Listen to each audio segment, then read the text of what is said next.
A Carmelite is a soul who has gazed on the crucified one, who has seen him offering himself as a victim to his Father for souls, and recollecting herself in this great vision of the charity of Christ, has understood the passionate love of his soul and has wanted to give herself as he did. On the mountain of Carmel, in silence, in solitude, in a prayer that never ends, for it continues through everything, the Carmelite already lives with God alone, as in heaven. So she hungers for silence, that she may always listen, always penetrate further his infinite being. She is identified with him whom she loves. She finds him everywhere. Through everything she sees his radiance. Is this not heaven on earth?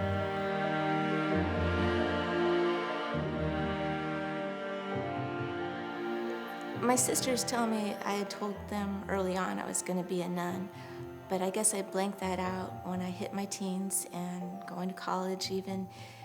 Didn't come back to me until my mid-20s, late 20s. I started going to daily mass with a friend. I had a sensation of God, or maybe just an awareness of how great he is. Like he's greater than anything ever. And I was just filled with a tremendous desire to serve him. So I said that to him. I want to serve you, what can I do? And I'm 28 at this time. I was teaching at a Catholic school there. Before that I was a paralegal. That wasn't going anywhere. You know, as far as helping the humanity part, that's why I got into teaching. And I was there for a year. But then I just had this greater desire. And so my question to him was, how can I serve you? And that same Mass, I go up to communion, I come back to our seat in the pew, and my leg knocked to the floor a brochure about Carmelite life, although it wasn't the nuns, it was a secular order. So I checked them out, and they said, yes, come on board, you know. I said, well, I think you need to teach me the office, and a lot of delays there. I never learned it, never actually even met with them to learn it. I think it was all God's, providence. I think he just wanted to put the idea in me of Carmel. I started with a prayer, basically very simple. It's like, God, I know you're calling me to one place, and just show me what it is, And I started at the very beginning, and nothing was hitting my heart. The Franciscans, Dominicans, I was teaching. Why wouldn't teaching hit my heart? It did not. And I loved the poor, because this is downtown Anchorage, a lot of poor people around. And there, so they had a place in my heart. But as I was going through this book, nothing Franciscan hit me. And then towards the end, Sioux City is that towards the end, there was a picture of a nun in the back valley behind our monastery. And she's in this huge valley, empty, the wall behind the valley, on the other side of the valley. And she's just looking out, big sky, big open sky, and just she and God. And that's what hit me. It just hit me so strongly. And the words, I put them in myself, but it spoke to me of silence and solitude. Like, this is where God wants me to be. This is where God's going to find me. I wasn't thinking of me finding God. It was how he's going to, I don't know, that's just my thought processes at the time, or what was going through as my heart was doing these flutters. When you receive the first communion, and God grant you your petition, and so, well, I'm not really worthy, but it'd be nice if I become a nun. and I forget, after, I have to do school years. When I was like a young age, and we think about in future, my future. So there is a horrible fear, how can I live my future? And then, so finally I started my religious life. So there's ups and downs, like everybody, even the religious life. So anyhow, I came and just live But our community is Mother Teresa and the sisters and people, they passed away, but the sisters was so joyful. Everybody loved that atmosphere. Contemplative life, not only just praying mental prayer, but whole day is a contemplative life. So I was walking, doing something, and then the thought came, I feel like I'm very free. Something interior freedom I felt, and the whole schedule all focused on living with God and Jesus, and then not myself, and everything is every schedule, each different schedule, just joy, just came out, and I was so happy, always smiling, and then somehow I have to come to United States. And then, so I wasn't sure which Carmel. I know I'm gonna enter Carmel in United States, but I wasn't sure where I had to go or something. And then later I came here. Then I made my first vow on her feast day again. So, thank you, Holy Mother Saint Teresa. I had to pay off my debt. And so I got 2 jobs, lived with my dad, paid $50 a month rent, room and board, and then every paycheck, pay my bills. And I made it. And that was a miracle in itself. But I was dying out there in the world before I came, because I was so afraid something would happen, something would keep me from getting here. So then, by the time I actually did get here, it was November 21st. Mother Teresa, she picked the date. I'm like, okay, if that's what she says, we'll make it. So I get here, and my point was that crossing the threshold, because every postulant or every aspirant, she comes here, and when it's time to let her in, Mother brings her in through the sacristy, and they have a crucifix there, and so when you cross that threshold, you kneel and you kiss the crucifix, and I just started waterfall. And then Mother takes us back, to the chapter room, and all the nuns, they stand up as you enter in, and they give you a round of hugs, and it's just great. And of course I'm crying, and sister, oh. Those first months were like heaven, because Jesus wants it to be heaven for you, because he's like, this is great. And it is. And you're on cloud 9, or I was, okay. Take all that to prayer, all these interactions, misunderstandings, you take it to prayer. What did I do wrong?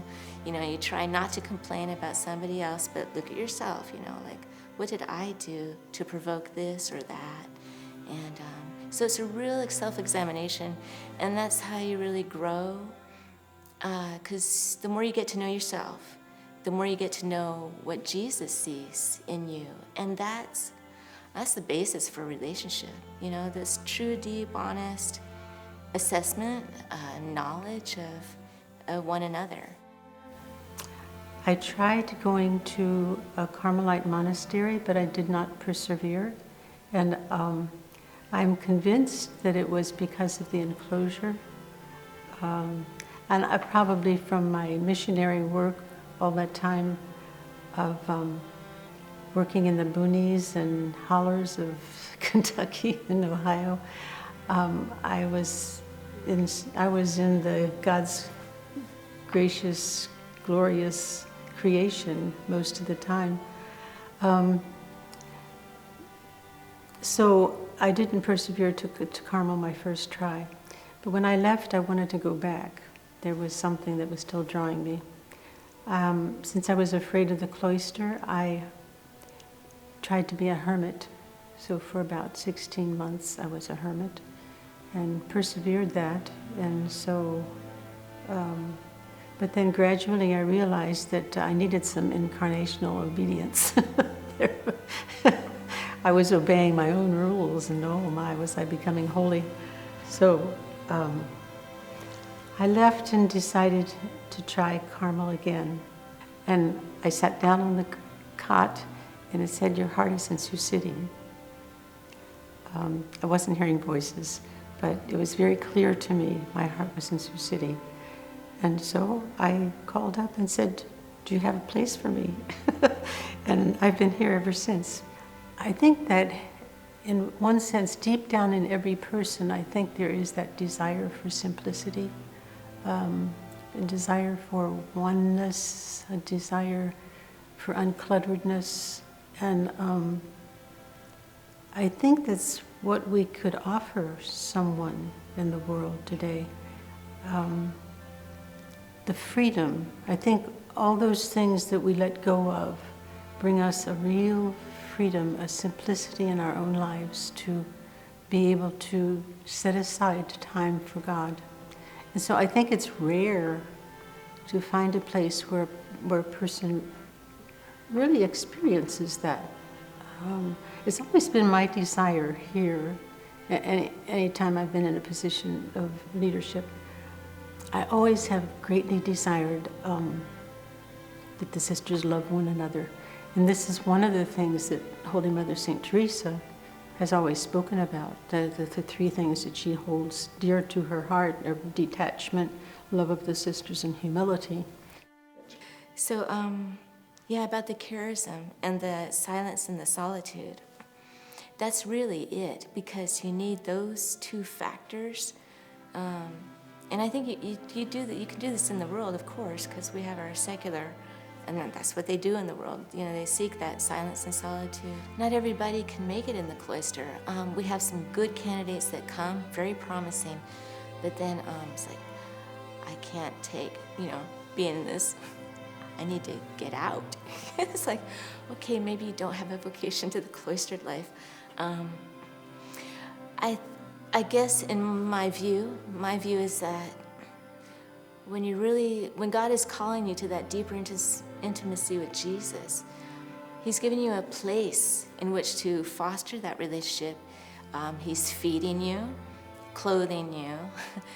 He doesn't make your bed, but He does, provide, your sisters, we do all the cleaning. And so there's that interdependence to support the life, but all for the sake of, so that each sister has that freedom to grow in, love with Jesus.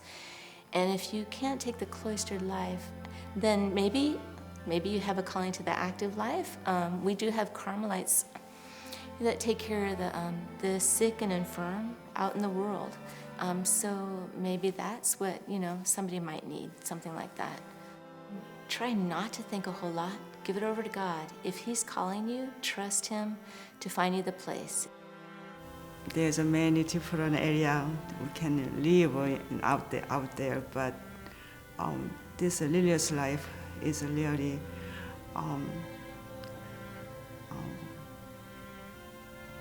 one of the happiest life. There's a beautiful text that Elizabeth of the Trinity has on being a bride of Christ that I wish I could memorize, but it's just lovely. And it says everything that I think a Carmelite should be able to say and believe in her heart.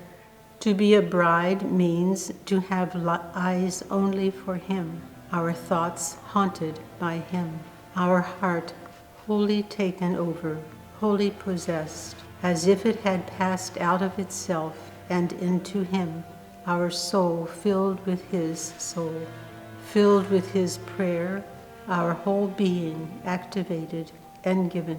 To be a bride of Carmel, means to have the flaming heart of Elijah, the transpierced heart of Teresa, his true bride, because she was zealous for his honor. Finally, to be taken as bride, a mystical bride, means to have ravished his heart to the extent that, forgetting all distance, the Word pours Himself out in the soul, as in the bosom of the Father, with the same ecstasy of infinite love.